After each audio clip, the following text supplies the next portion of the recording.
There is a hilltop field outside Summersville, West Virginia, that used to grow wheat. In 1931, an undertaker began burying men in it. He was paid $50 a head. He put 33 of them in the ground there. There were no markers. A congressman was told that 169 bodies lay in a field near Summersville. The funeral home's own books listed 33. Neither number can be checked. That is not a gap in the reporting. It is the entire story of the Hawk's Nest Tunnel, and the reason is that nobody was ever required to count. Where the New River comes down out of the mountains to meet the Kanawha, it swings through a canyon shaped like a horseshoe. The loop is nearly 10 miles long.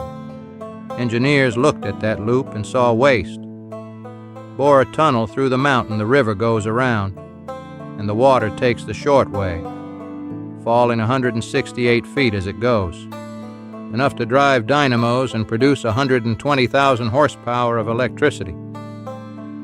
The Union Carbide and Carbon Company of New York wanted that power for its own plants in the Kanawha Valley. It commissioned a subsidiary, the New-Kanawha Power Company, to build the tunnel. The contract went to Rinehart Dennis, a firm out of Charlottesville, Virginia. The scheme involved about $16 million. Work began on the 13th of June, 1930. Mountain folks said it was bad luck to start a job on the 13th. It was 1930. Jobs were scarce. More laborers were brought up from the South. More than half the workmen were black men recruited out of Virginia, the Carolinas, and Georgia. They came for steady work at steady wages in a job supposed to carry fewer hazards than mining. And the crews got into the mountain and found what it was made of. Silica. Tested at 99.4% purity. Almost pure glass sand locked up in stone. Silica of that grade is worth money.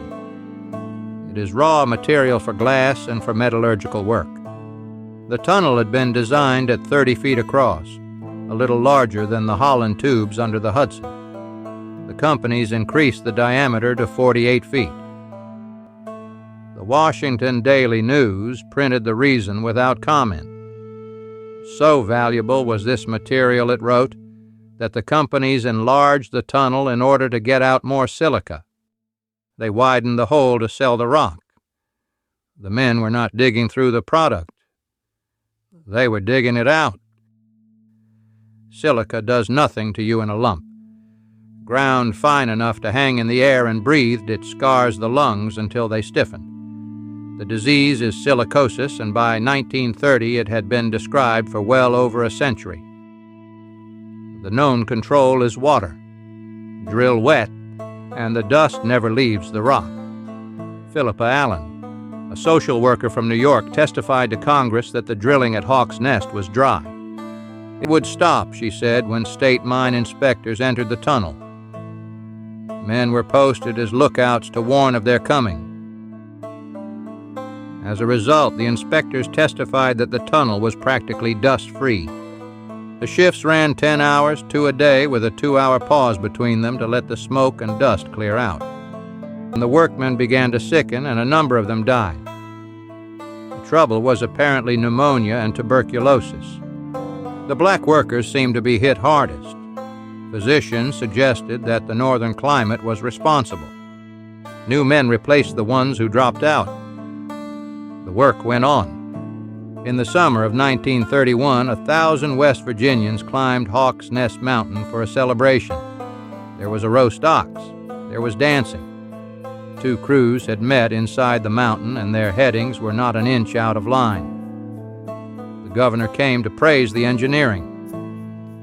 A company official said one heading had been driven 120 feet in 6 days. By then, on the newspaper's own estimate, about 2,000 workmen had already become victims or potential victims of silicosis. Nobody on that mountaintop knew it. That is the most generous reading of Hawk's Nest, and it is the one the reporter offered. It does not survive what came next.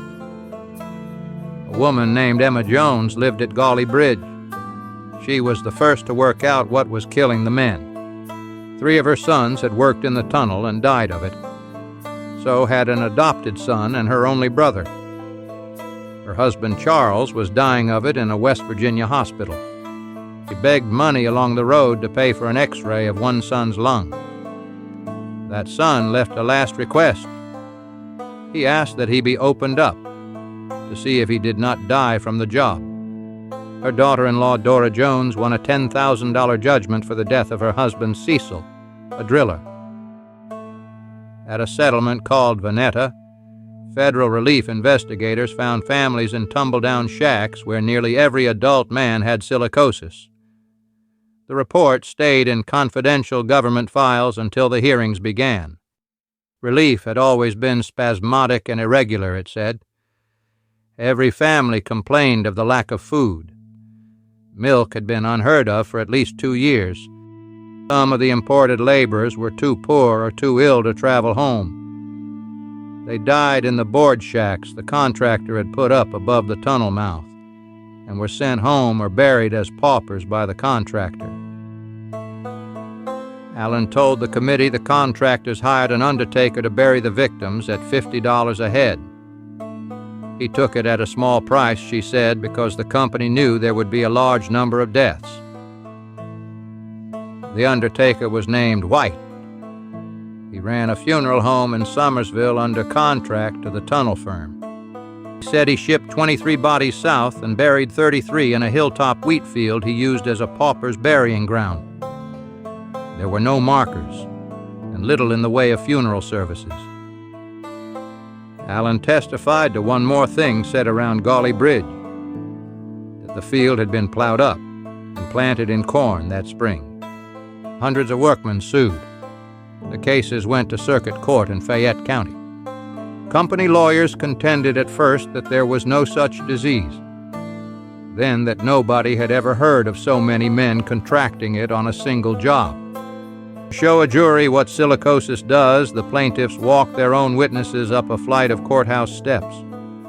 The men came into the courtroom gasping. Some were stripped to the waist, to show bodies little more than skeletons covered with tightly drawn skin. The local paper called it the Parade of the Doomed. Most of the suits were compromised. Most settlements ran between $500 and $1,000, and the total the contractor paid out was reported near the $1 million mark. The tunnel had cost $16 million to build. In January of 1936, a subcommittee of the House Labor Committee opened hearings in Washington. Glenn Griswold of Indiana chaired it. Vito Marcantonio of New York had written the resolution that created it.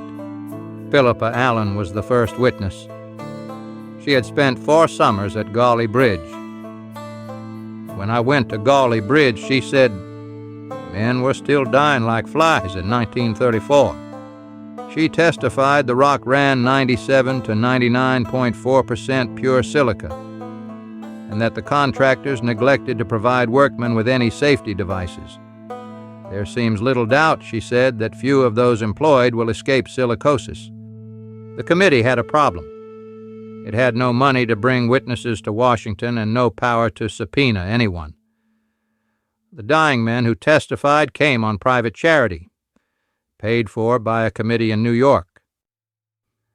The president of Rinehart and Dennis answered from Charlottesville in a statement to the Associated Press. His name was P.H. Falconer.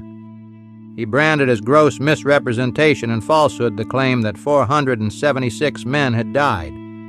Every known device to protect the lives of workers, he said, was included in the machinery assembled to carry on the operation. Wet drilling, he said, was ordered and insisted upon. Samples of air taken from the tunnel by chemists, he said, were analyzed and found freer from contaminating noxious gases than Fifth Avenue in New York City. He gave his numbers.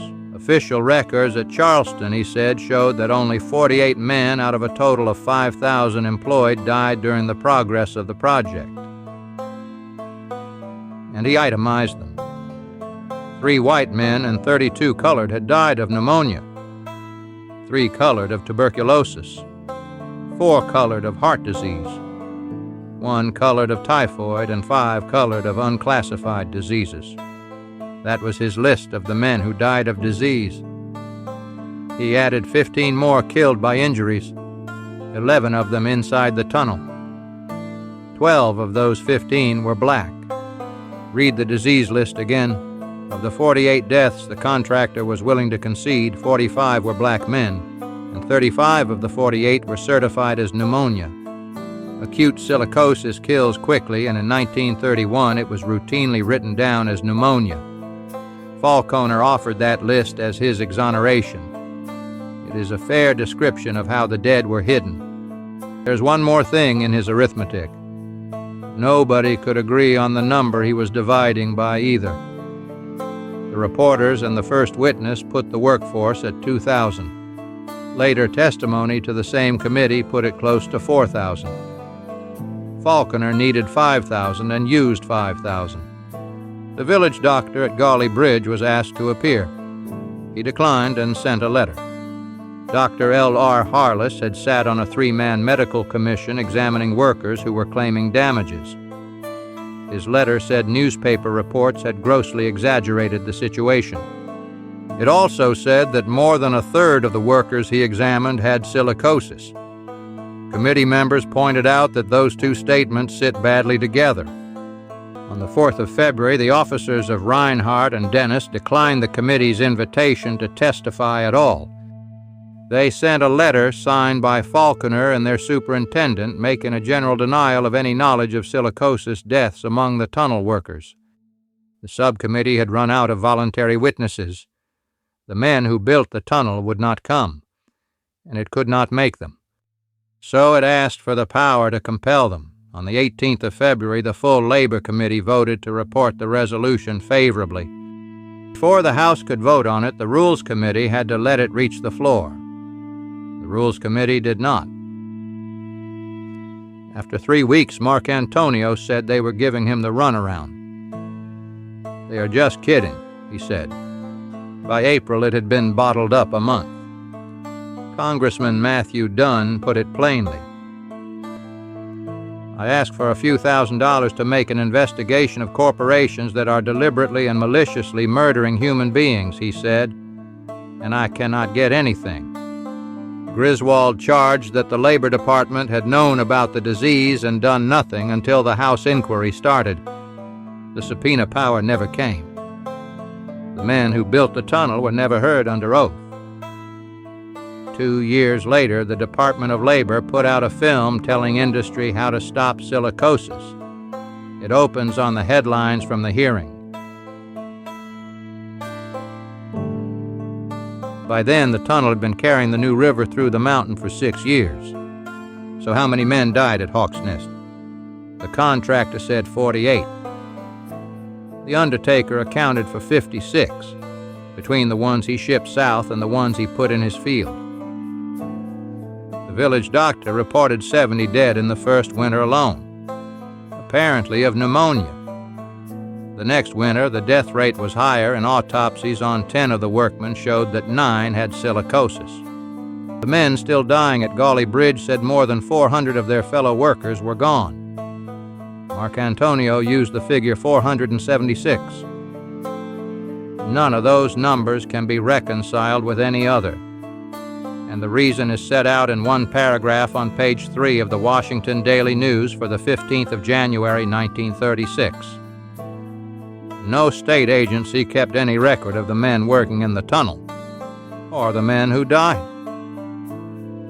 The State Department of Health kept a record of everyone who died in West Virginia.